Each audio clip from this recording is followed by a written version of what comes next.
Carlos Rodríguez Brandao, un autor emblemático para la educación popular, quien, junto a Paulo Freire, Moacir Gadotti y otros, fue fundador de ese prolífico campo de organización y producción educativa.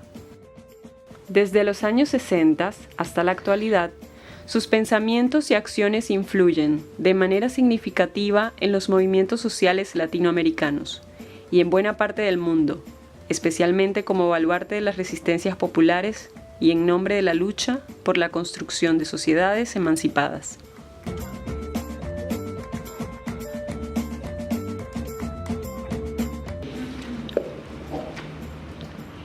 Hay muchísimas definiciones de educación popular.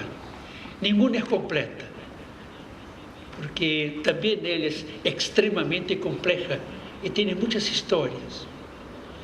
Pero a veces, para simplificar lo que es la educación popular, aunque pueda parecer un poco dramático, me gusta pensar y decir a las gentes que en la historia de los pueblos y aquí en historias latinoamericanas, y no lejanas, historias muy recientes.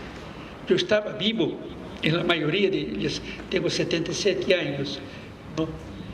Hay músicas, hay poesías, hay incluso teorías, acciones populares y educaciones que fueron vividas, fueron creadas, praticadas y en algún momento vividas, no solamente con ideas, con grupos, con ONGs, pero con sangre, con exilios, con tortura. Y a mí me parece que la más humana definición de educación popular es que es una experiencia pedagógica que en nuestros países, Brasil, Argentina, Uruguay, Chile, Bolivia y otros, en algunos momentos se vivió entre exilados, muertos, sacrificados.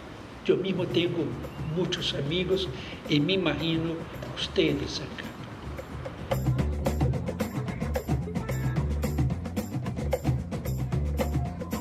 No por una primera vez, sino que por una primera vez, con una atención muy concentrada, la educación dejó de ser pensada como algo en sí mismo, un pedagogismo muy limitante, y pasó a ser pensada como un sector, una dimensión de la cultura. Por eso, en 1960-61, cuando se empieza todo eso que vino después a ser educación popular, no se hablaba de educación popular. Es curioso que el nombre educación popular tarda casi una década. Se hablaba de cultura popular, de movimientos culturales. Yo mismo, estudiante en ese tiempo, 1961, me consideraba un estudiante de psicología y un militante de la cultura popular.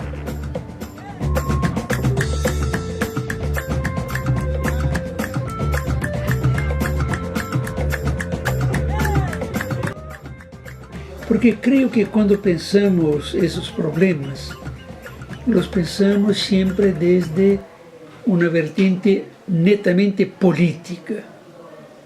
¿Qué poderes están actuando en nombre de qué derechas o izquierdas e intereses y hegemonías colonizadoras sobre todo lo que hacemos junto con el pueblo?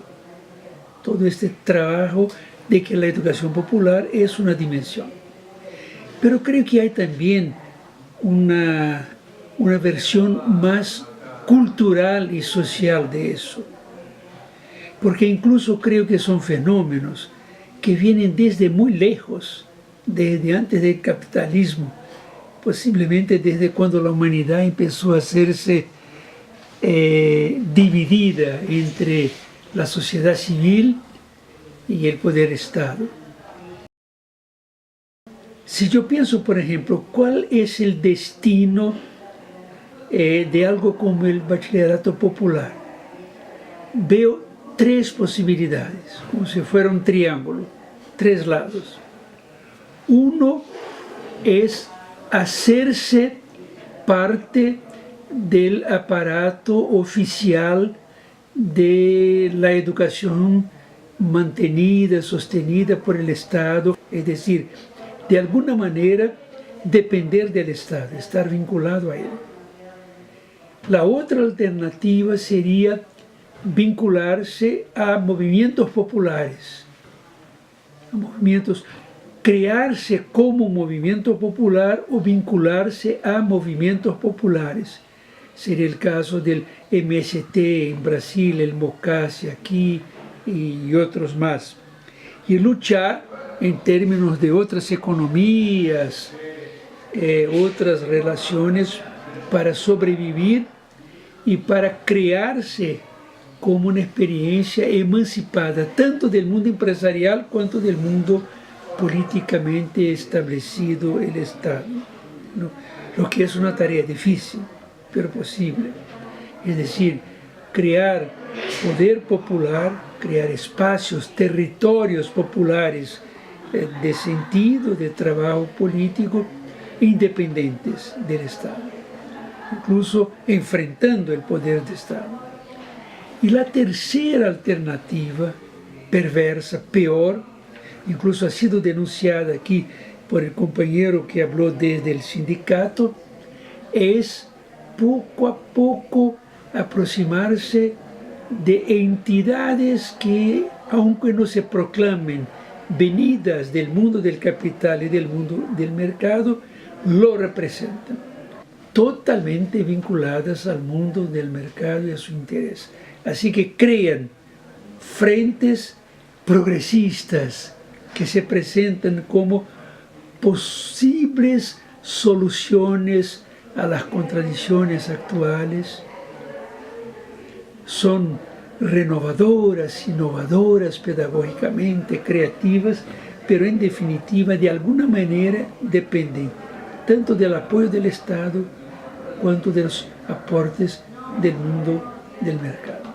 Ese es el dilema, ¿no? Entonces, mi análisis pasa un poco por este punto. Claro, la cuestión política es fundamental, pero yo diría, a más de la cuestión política, hay la cuestión cultural. Es decir, estructuralmente eso pasa incluso en una tribu indígena un poco más compleja, pasa incluso en los movimientos populares, ¿no?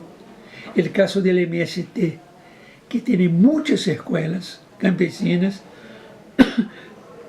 son escuelas contestatorias con una formación básica marxista, son reconocidas por el gobierno, pero mantienen una independencia, es decir, no se constituyen, por ejemplo, como un sector del Ministerio de Educación. Son mantenidas en parte por el gobierno, incluso hay muchos problemas ahora, pero son ideológica, pedagógica, políticamente independientes.